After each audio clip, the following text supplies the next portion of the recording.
Hello guys, हमारे channel पर आपका स्वागत है। अगर आपको वीडियोस पसंद आ रही हैं तो प्लीज़ लाइक करें, कमेंट करें और शेयर करें। अगर आपने चैनल को अभी तक सब्सक्राइब नहीं किया है तो प्लीज़ चैनल को सब्सक्राइब करें। डॉक्टर रत्नेश कहते हैं सौजन्य एक हेल्थ कॉन्शियस चाइल्ड है और अभी कुछ दिन पहले ही उसे एंड्रॉयड वॉच पर अपनी दिन भर की एक्टिविटी को ट्रैक करने का शौक भी चढ़ा है और उसने इसे अपने ग्रैंड पेरेंट की फ़ोन से कनेक्ट किया हुआ था। मुझे उम्मीद है कि वह फ़ोन अभी भी यहीं आसपास ही होगा, लेकिन इस वक्त प्रॉब्लम यह है कि वह घड़ी यदि उसके हाथ में अभी होगी भी तो भी हमारी पहुंच से बहुत दूर है।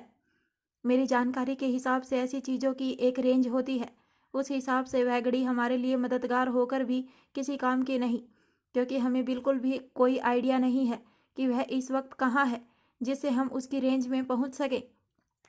डॉक्टर रत्नेश की बात सुनकर सभी की उम्मीद पर पानी फिर जाता है। अभी अभी सभी को ऐसा लगा था कि अब कोई रास्ता मिल जाएगा, लेकिन अचानक से ही खुलते हुए रास्ते बंद हो गए। सभी के चेहरों पर आई हुई चमक और आशा की रोशनी दोनों ही फीकी पड़ गई। योगराज का बंगला। योगराज एक स्टडी टेबल के सामने रखी हुई कुर्सी पर बैठा था। इस टेबल पर एक कोने में कुछ किताबें लगी हुई थी, तो वहीं बीच में एक छोटा सा फूलदान भी रखा था। योगराज अपने एक पैर पर दूसरा पैर चढ़ाकर अपनी एक कोहनी को टेबल पर टिकाकर अखबार पढ़ने में मगन था। ठीक इसी वक्त हाँफता हुआ गजेंद्र पाल वहां पहुंच जाता है और फिर अपनी कमर की तरफ से पेट पर हाथ रखता हुआ योगराज से कहता है, भैया जी, वह वकील साहब आपसे मिलना चाहते हैं। योगराज हैरान होते हुए कहता है, वकील साहब? गजेंद्र जवाब देते हुए कहता है, जी भैया जी, वह वकील साहब जो माँ साहिब को जानते हैं। अब योगराज लगभग संशय के अंदाज में कहता है, क्या तुम विक्की की बात कर रहे हो?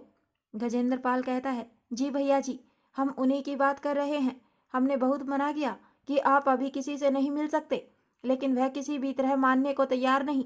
उनका कहना है कि बहुत ज़रूरी बात करनी है। जब हम आनाकानी करने लगे और हमने उनसे कहा कि भैया जी यहाँ है ही नहीं, तो उन्होंने कहा कि चाहे जो कर लो, मैं बिना योगराज से मिले नहीं जाऊँगा।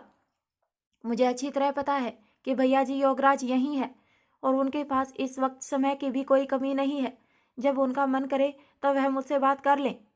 इसके बाद वह ऑफिस में ही कुर्सी जमा कर बैठ गए हैं। पिछले 3 घंटे से एक ही जगह पर बैठे हुए हैं।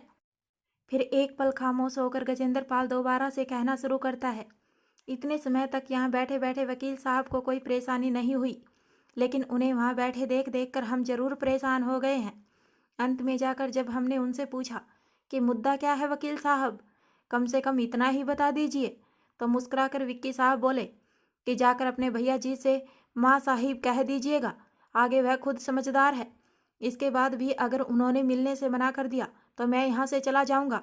भैया जी, वह तो अपनी बात कहकर दोबारा से शांतिपूर्वक अपनी जगह पर बैठ गए, लेकिन माँ साहिब सुनकर हमारे होश उड़ गए और हम दौड़े दौड़े यहाँ चले आए। एक पल चुप रहने के बाद गजेंद्र पाल अपना सिर खुजाते हुए बड़ी ही परेशानी के भाव चेहरे पर लाते हुए दोबारा कहना शुरू करता है, भैया जी, वह अपने साथ कुछ फाइलें भी लाए हैं, यहीं बैठकर काम कर रहे हैं, मानो यहीं अपना ऑफिस जमा लिया हो। शायद वह पहले से ही जानते थे कि आप इतनी आसानी से मिलने वाले नहीं हैं। लगता है कि काफ़ी तेज है यह वकील साहब। गजेंद्र पाल की बात पर योगराज हंस पड़ता है, हा हा हा हा, और फिर कहता है, अगर वकील साहब सीधे सीधे होते तो यहाँ नहीं होते, कुछ समझे? इस बार फिर से गजेंद्र पाल अपना सिर खुजाते हुए कहता है, नहीं भैया जी।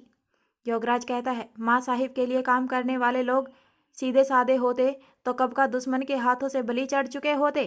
अगर दुश्मन से बच जाते तो माँ साहिब के हाथों से उन्हें कौन बचाता? उनके जिंदा होने का मतलब ही है कि वह सीधे नहीं है। दूसरा, माँ साहिब के लिए काम कर रहे हैं तो इसका सीधा सा मतलब है कि वह काफ़ी तेज है। और इन वकील साहब की बात की जाए तो यह धरती पर नायाब नमूना है। अगर यह मजबूर ना होते तो कभी हमारे लिए काम नहीं करते। बेहद काबिल और सच की सफ़ेद चादर ओढ़े हुए व्यक्ति को माँ साहिब ने न जाने कितनी तिगड़म लगाकर काले रंग में रंगा है। अब गजेंद्र पाल पूछता है, तो भैया जी अब क्या करें? योगराज जवाब देता है, वकील साहब को सबकी नज़रों से बचाकर सबसे अंदर वाले कमरे में ले आओ, मैं भी वहीं आता हूँ। जी भैया जी, कहकर गजेंद्र पाल वहाँ से चला जाता है। यह एक ऐसा कमरा था जिसे चोर कमरा भी कहा जा सकता था, जिसके वहाँ होने का एहसास किसी भी देखने वाले आम इंसान को नहीं होता था। बहुत गिने चुने लोग थे जो उसके बारे में जानते थे। प्राय बड़े बड़े बिजनेसमैन और नेता अपने घरों में इस तरह के कमरे का इस्तेमाल लोगों से बचने के लिए करते हैं। गजेंद्र पाल के चले जाने के बाद योगराज गहरी सोच में चला जाता है। वह अपनी तरफ से यह अनुमान लगाने की पूरी कोशिश करता है कि वकील साहब के यहाँ आने का क्या कारण हो सकता है, लेकिन काफ़ी कोशिश करने के बाद भी वह किसी नतीजे पर नहीं पहुँचता। अंत में यह सोचकर वह अपनी कुर्सी से उठ खड़ा होता है कि जो भी माजरा होगा वह कुछ ही देर में खुद सामने आ जाएगा। उसके बाद मैं यह तय कर लूँगा कि आगे क्या करना है। जब योगराज अपने खुफिया कमरे में पहुंचता है तब तक गजेंद्र पाल विक्की को वहां छोड़कर जा चुका था। इस समय विक्की दीवार पर टंगी हुई पेंटिंग की तरफ देखते हुए दिखाई देता है। इस वक्त विक्की की पीठ योगराज की तरफ थी और विक्की अपने दोनों हाथ आगे की ओर सीने के पास बांधकर विवेकानंद पोज में शांति से टकटकी लगाए दीवार की तरफ देख रहा था। योगराज अपने दोनों हाथ जोड़कर कहता है, नमस्कार वकील साहब। इस जनता के सेवक को याद करने की जहमत आपको कैसे उठानी पड़ी? कहिए, मैं आपकी क्या सेवा कर सकता हूँ? योगराज की आवाज़ सुनकर विक्की उसकी तरफ घूम जाता है और मुस्कुराकर व्यंग्य करते हुए कहता है, जनता के सेवक कहाँ? आप तो मंदिर के पूजनीय मूर्ति हैं, जिसके इंतजार में दर्शन अभिलाषी घंटों पंक्ति में खड़े रहते हैं। लेकिन हम धन्य हुए कि हमें इस तरह अकेले में आपके दर्शन मिल रहे हैं।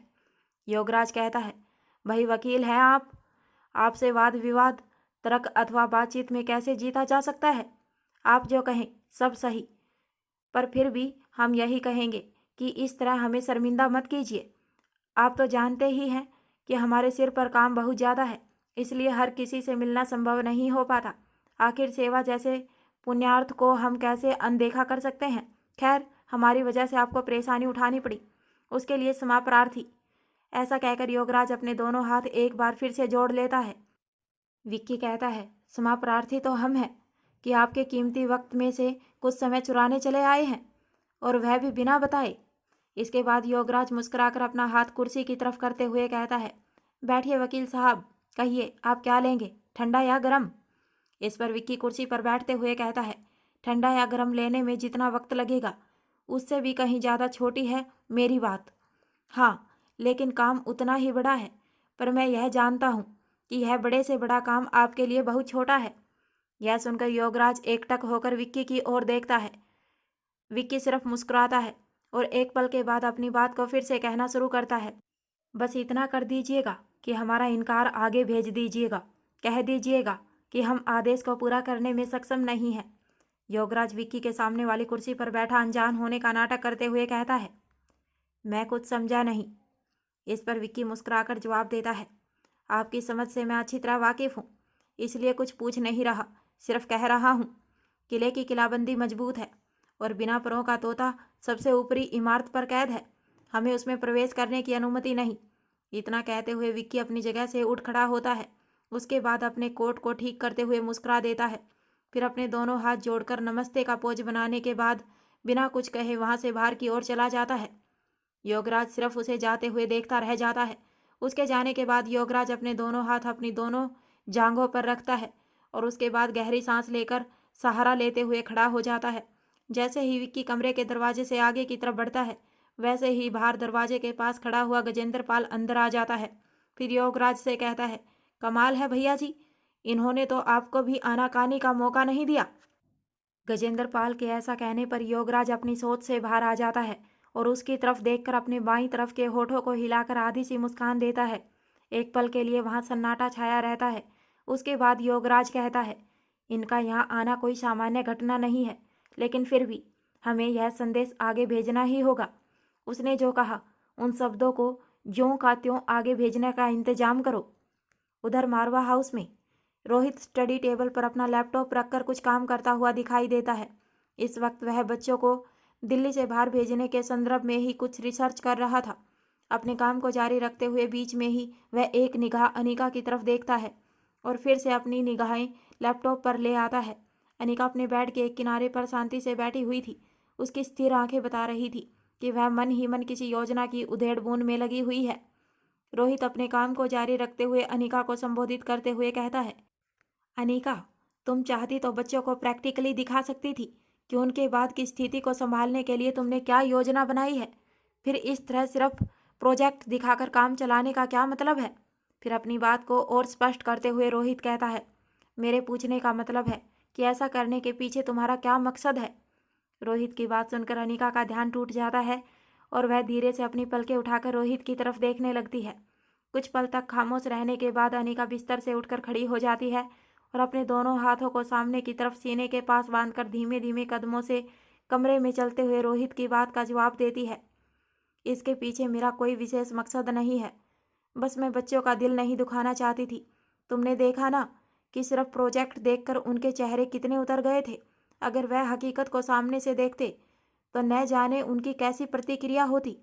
फिर एक पल रुककर अनिका दोबारा कहती है, यहाँ बात उनकी प्रतिक्रिया की भी नहीं है, यहाँ सारी बात उनके कोमल मन की है। मैं उसे इतना आहत नहीं करना चाहती कि वह कोई गलत धारणा बना ले। यहाँ से जाना पहले ही उनके लिए कितना मुश्किल है, यह हम दोनों ही अच्छी तरह से जानते हैं। ऐसे में उनकी मुसीबतें बढ़ाने का कोई मतलब नहीं बनता। अभी रोहित और अनिका बात कर ही रहे थे कि इतने में उन्हें अपने दरवाजे पर खटखटाने की आवाज़ सुनाई देती है। यह चिराग मेहता था। चिराग कहता है, मे आई कमिंग सर? इतना कहने के बाद वह दरवाज़ा खोल देता है। रोहित और अनिका उसी ओर देखने लगते हैं। इसके बाद रोहित कहता है, आओ चिराग, बैठो। ऐसा कहकर रोहित अपनी जगह से उठता है और सोफे पर जाकर बैठ जाता है। रोहित के बैठने के बाद चिराग भी रोहित के करीब बैठ जाता है। इसके बाद रोहित चिराग को डिटेल में सारी बात समझाता है। चिराग अच्छी तरह जानता था कि रोहित मारवा और अनिका के लिए सब कुछ संभव है, वह कुछ भी कर सकते हैं। लेकिन तब भी इस योजना को सुनने के बाद चिराग भी एक पल के लिए सुन रह जाता है। उसके आश्चर्य का ठिकाना नहीं रहता और रोहित की तरफ देखते हुए उसके मुंह से सहसा ही निकल जाता है, क्या हम सच में ऐसा करने वाले हैं? रोहित बिना कुछ कहे चिराग के चेहरे की तरफ देखता है। रोहित के चेहरे पर इस वक्त कोई हाव भाव नहीं था। तभी चिराग को अपनी गलती का एहसास होता है और वह कहता है, आई एम सॉरी सर, आपने जो कुछ भी कहा है वह हो जाएगा। मुझे यह टास्क कब तक पूरा करना है? रोहित जवाब देता है, सभी मीटिंग्स अपॉइंटमेंट्स मैं देख लूँगा। तुम जितनी जल्दी इसे पूरा कर सकते हो उतना ही कम वक्त है तुम्हारे पास। चिराग मेहता कहता है, जी सर। अब रोहित आगे कहता है, इसके किसी को भनक तक ना पड़े, इसका खास ख्याल रखना होगा। अब चिराग मेहता कहता है, जी सर, मैं जानता हूँ, आप बेफिक्र रहें, काम ठीक तरीके से समय से पहले पूरा हो जाएगा। इतना कहने के बाद चिराग अपनी जगह से खड़ा होता है और जैसे ही चलने के लिए एक कदम बढ़ाता है तभी अनिका कहती है, रुको चिराग। अनिका के ऐसा कहते ही वह अपनी जगह पर रुक जाता है और वापस अनिका और रोहित की तरफ चेहरा करके खड़ा हो जाता है। अब अनिका रोहित की तरफ देखते हुए कहती है, हमें इसका एक डेमो कर लेना चाहिए। अनिका के ऐसा कहते ही चिराग एक पल के लिए रोहित की तरफ देखता है और रोहित अनिका की तरफ। रोहित और चिराग दोनों ही इस बात को समझ जाते हैं कि अनिका ने जो कहा है वह उन्हें करना ही होगा। रोहित अनिका की तरफ देखकर हाँ में गर्दन हिलाता है। अब चिराग मेहता जवाब देता है, जी मैडम, हो जाएगा। ऐसा कहकर वह कमरे से बाहर निकल जाता है। चिराग के जाने के बाद रोहित अनिका से कहता है, मुझे ऐसा क्यों लग रहा है कि बच्चों के यहाँ से जाने के अलावा भी कुछ ऐसा है जो लगातार तुम्हारे दिमाग में चल रहा है। रोहित के ऐसा कहने पर अनिका उसकी तरफ देखने लगती है। एक पल के बाद अनिका जवाब देती है, सोच रही हूँ कि जो काम कल नहीं कर पाई वह आज कर लूँ।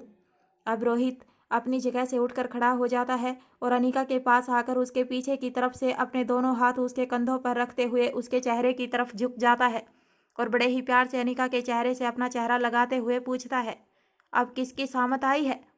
अनिका जवाब देती है, अंजलि मामी श्वेता को लेकर बहुत परेशान है। मैं भी इसी बारे में सोच रही हूँ। मैं चाहती हूँ कि अब यह मामला यहीं ख़त्म हो जाए। अब रोहित अनिका का चेहरा अपनी तरफ करते हुए कहता है, तुम जो भी करोगी सोच समझकर करोगी और सही करोगी, लेकिन फिर भी क्या तुम्हें नहीं लगता कि इस वक्त तुम्हें अपना सारा समय अपने बच्चों के लिए बचा कर रखना चाहिए? अनिका रोहित की आंखों में देखते हुए जवाब देती है, तुम सही कह रहे हो। वैसे तो प्रीति और श्वेता मेरी बहनें हैं, लेकिन बात जब उनके भविष्य और सुरक्षा की आती है तो मेरे लिए वह मेरे बच्चों जैसी ही है। इस मामले पर अब और अधिक देर नहीं की जा सकती। मैं पहले ही अपनी उलझनों में श्वेता को इतने दिनों तक उलझने के लिए छोड़ चुकी हूँ। कहीं ऐसा ना हो कि थोड़ी सी चूक बाद में भारी पड़े। मैं नहीं चाहूँगी कि मेरी बहन गलत हाथों में पड़ जाए या फिर दुश्मन उसे हमारी कमजोरी बनाकर इस्तेमाल करे।